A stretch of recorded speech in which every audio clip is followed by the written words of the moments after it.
तो इस क्लास में हम बात करेंगे मुक्तिबोध की। हम पढ़ रहे हैं हिंदी आलोचना, जिसमें छायावादोत्तर काल की प्रगतिवादी शाखा के अंतर्गत हम मुक्तिबोध की आलोचना कर्म और आलोचना पद्धति की बात करेंगे। मुक्तिबोध लेखक की रचना प्रक्रिया के विश्लेषण पर विशेष बल देते हैं। यह एक मनोवैज्ञानिक प्रक्रिया है तथा कवि की दृष्टि प्रकृति और काव्य की अंतर वस्तु से प्रभावित होती है। कवि के प्रयोजन और संवेदना से भी वह छूती नहीं रहती। कवि की रचना प्रक्रिया को वे वस्तुतः एक खोज और ग्रहण के रूप में स्वीकृति देते हैं। यह रचना प्रक्रिया ही वस्तुतः कवि का आत्मसंघर्ष है। कविता में उनकी चिंता संपूर्ण मनुष्य की स्थापना की चिंता थी, और एक आलोचक के रूप में वे काव्य में ऐसे ही मनुष्य की खोज पर बल देते हैं। मुक्तिबोध कविता को व्यक्तिवादी तथा सामाजिक जैसी दो परस्पर विरोधी धाराओं में बांटकर देखने वाली प्रवृत्ति का विरोध करते हैं। व्यवहारिक समीक्षा में मुक्तिबोध ने प्रसाद की कामायनी, त्रिलोचन की धरती, भरत भूषण अग्रवाल की ओ प्रस्तुत मन, धर्मवीर भारती की अंधा युग, दिनकर की उर्वशी आदि कृतियों की समीक्षाएं लिखी। इसके अतिरिक्त प्रेमचंद, शमशेर, सुभद्रा कुमारी चौहान, हरिशंकर पर लिखे गए निबंधों के साथ ही विदेशी साहित्य पर की गई उनकी टिप्पणियों में लुसून की कहानियों तथा समकालीन रूसी उपन्यास आदि पर पर्याप्त सुविचारित अभिमतों का उल्लेख किया जा सकता है। अब हम बात करेंगे मनोविश्लेषणवादी समीक्षा की। मनोविश्लेषण नामक एक नई समीक्षा शाखा की स्थापना फ्रायड, एडलर और यूंग ने की।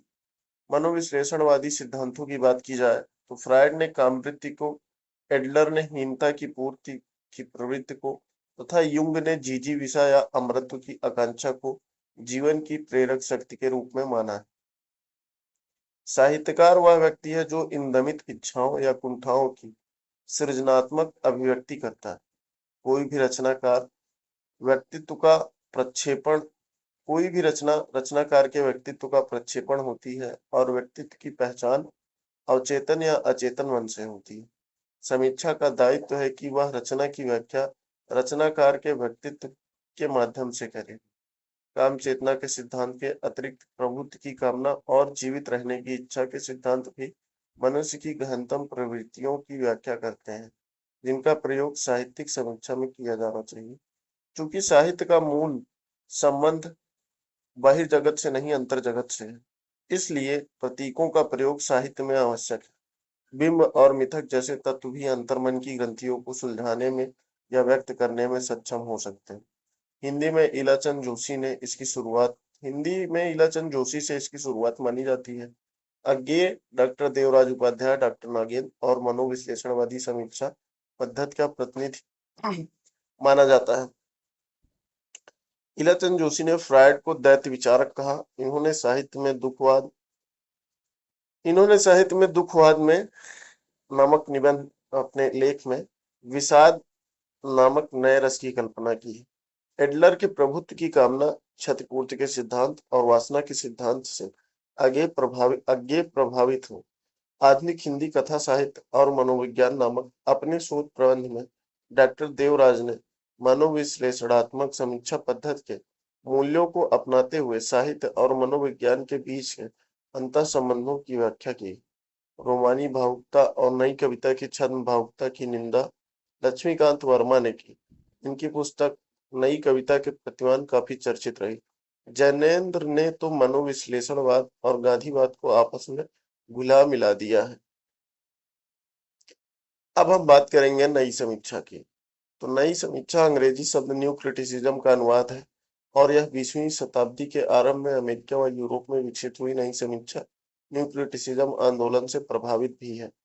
न्यू क्रिटिसिज्म शब्द का प्रयोग पहली बार 1910 ईस्वी में स्पिनबर्न ने किया। आगे चलकर 1941 ईस्वी में जॉन क्रो रैनसम ने इसी नाम से अपनी समीक्षात्मक पुस्तक लिखी। यह आंदोलन 1950 से 60 के दशक में समाप्त हो गया। नई समीक्षा के सिद्धांतों की बात करें तो रचना एक स्वायत्त इकाई है जिसका मूल्यांकन भाषिक एवं साहित्यिक प्रतिमानों पर ही होना चाहिए, साहित्येतर या सामाजिक प्रतिमानों पर नहीं। साथ ही रचना भावनाओं का तीव्र उच्छलन नहीं बल्कि उस पर अंकुश रखकर निर्वैयक्तिकता के साथ रची जाती है।